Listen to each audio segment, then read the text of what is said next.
Orang ciri-ciri orang lemah iman itu ketika ada saudaranya yang agama yang lain mendirikan tempat ibadah yang tidak sesuai dengan keyakinannya, menjadi khawatir kalau imannya terganggu. Padahal nggak ada urusannya rumah ibadah dengan iman itu. Tapi percayalah Pak, kami tidak akan menyerah dan akan terus memperjuangkan supaya izin pendirian gereja HKBP di Kota Cilegon bisa segera. Kalau maksudnya liberalisme untuk membebaskan manusia dari asuhan agama, berarti di Indonesia terjadi proses pembinatangan manusia. Jadi kalau ada kiai bikin pernyataan yang mengakibatkan orang Islam jadi bingung, pikirannya jadi kacau, percayalah bahwa yang penceramah tadi adalah agen Yahudi yang dimasukkan ke dalam.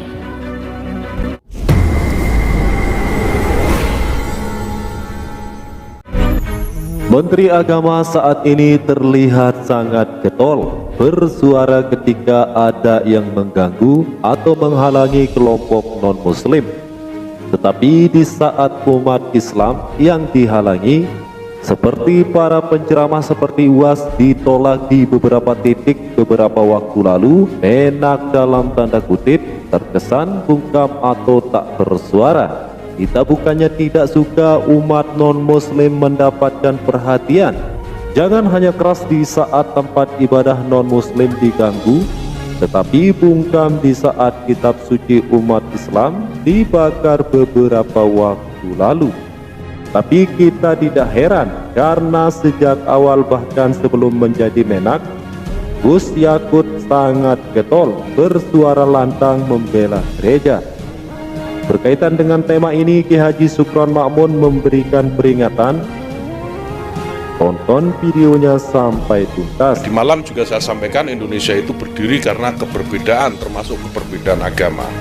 Tidak akan ada Indonesia jika tidak ada Islam, Pak.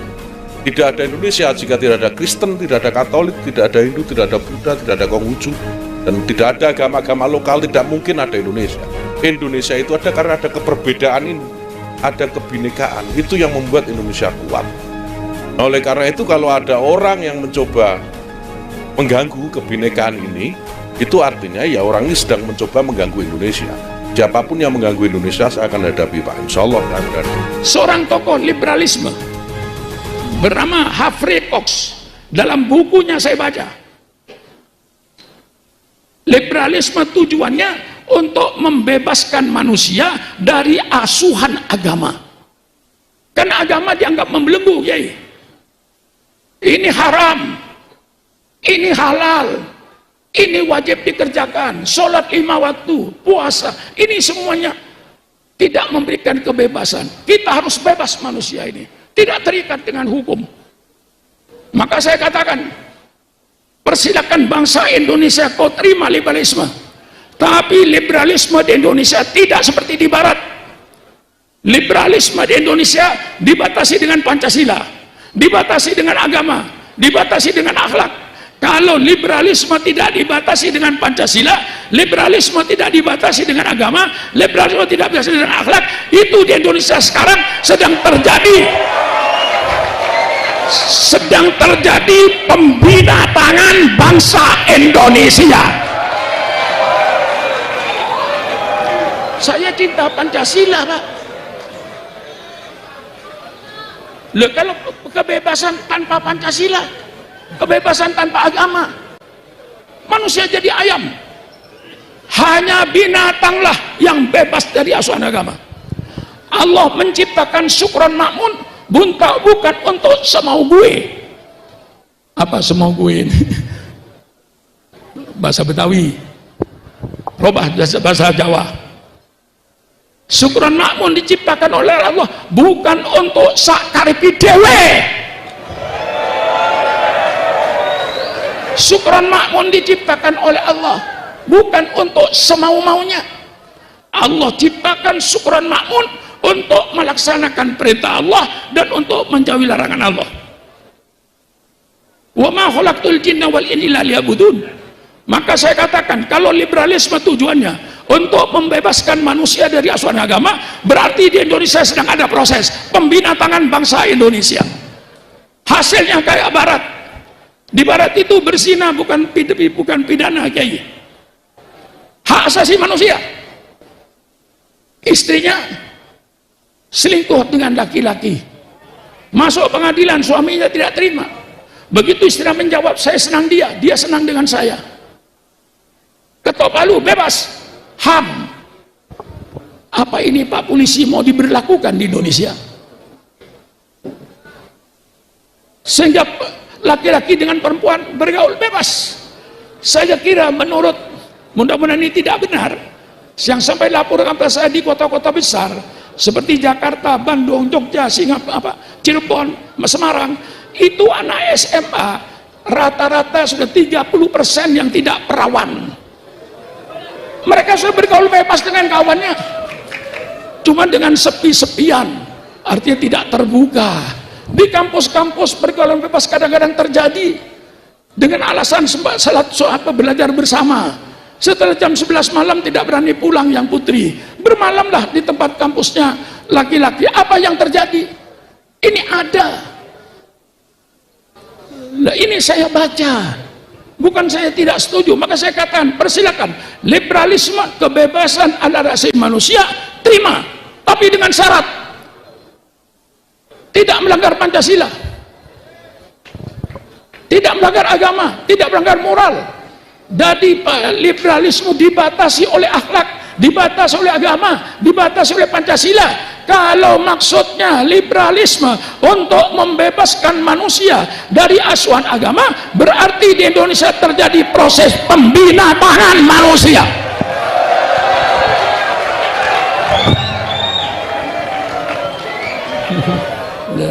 Ini yang tidak ngerti, ngaji sama saya tunjukkan bukunya. Loh, saya tidak rela kalau yang bebas dari asuhan agama kayak mudrik binatang. Coba ayam, Bu, tahu ayam nggak, Bu? Tahu ayam, Bu? Kurang ajar ayam itu, buktinya kurang ajar ayam. Ayam bertelur, Bu, 6, ngerem, netes. Ada yang jadi ayam jago, ada yang jadi ayam betina, gede. Ayam jago anak kandungnya kawin dengan ibu kandungnya. Siapa itu? Siapa itu? Yang betina gede dikawin oleh ayah kandungnya. Berapa kiai baca di surat kabar, di majalah, anak perempuan hamil karena bapak kandungnya sendiri. Itu bukan sekali dua kali, Pak Polisi sekarang banyak memeriksa ini. Kejadian ini bukan 1 kali 2 kali. Seorang perempuan, anak gadis hamil karena bapaknya, ibunya hamil karena anaknya. Apa di Indonesia mau begini? Dengan kebebasan ada hak asasi manusia. Memang kata-katanya indah, kebebasan ada hak asasi manusia, tapi tujuannya untuk membebaskan manusia dari asuhan agama. Itu yang berpendapat itu tokoh liberalisme di Amerika, namanya Humphrey Cox. Saya ada bukunya,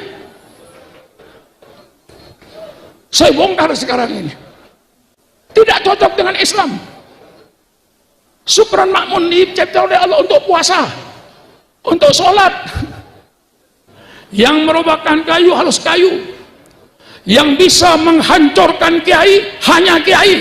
Kalau bukan kiai tidak bisa merusak kiai. Ini saya baca kitabnya, ayat sejarah atau ayat. Tidak bisa menghancurkan orang Islam kalau bukan orang Islam yang menghancurkan sendiri. Tidak bisa menghancurkan habaib. Ini ada Habib. Kalau bukan habaib yang menghancurkan.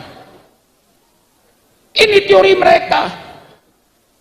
Maka begini, kalau ada tokoh Islam pidato, setelah pidato umat jadi bingung, umat jadi ragu-ragu.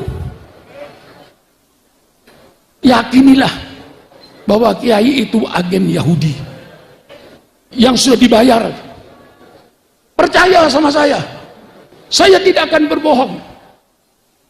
Jadi kalau ada kiai bikin pernyataan yang mengakibatkan orang Islam jadi bingung, pikirannya jadi kacau, percayalah bahwa yang penceramah tadi adalah agen Yahudi yang dimasukkan ke dalam.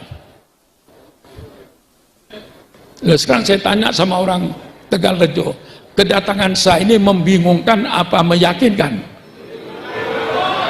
Membingungkan apa meyakinkan? Kalau saya datang ke Tegalrejo membingungkan orang Tegalrejo, berarti Supron Ma'mun adalah agen Yahudi yang sudah dibayar dengan dolar. Tinggal dinilai saya. Kalau saya malam ini saya datang ke Tegalrejo sudah jadi bingung, pikiran sudah jadi kacau, berarti saya agen Yahudi merusak Islam. Itu tanda-tandanya ada.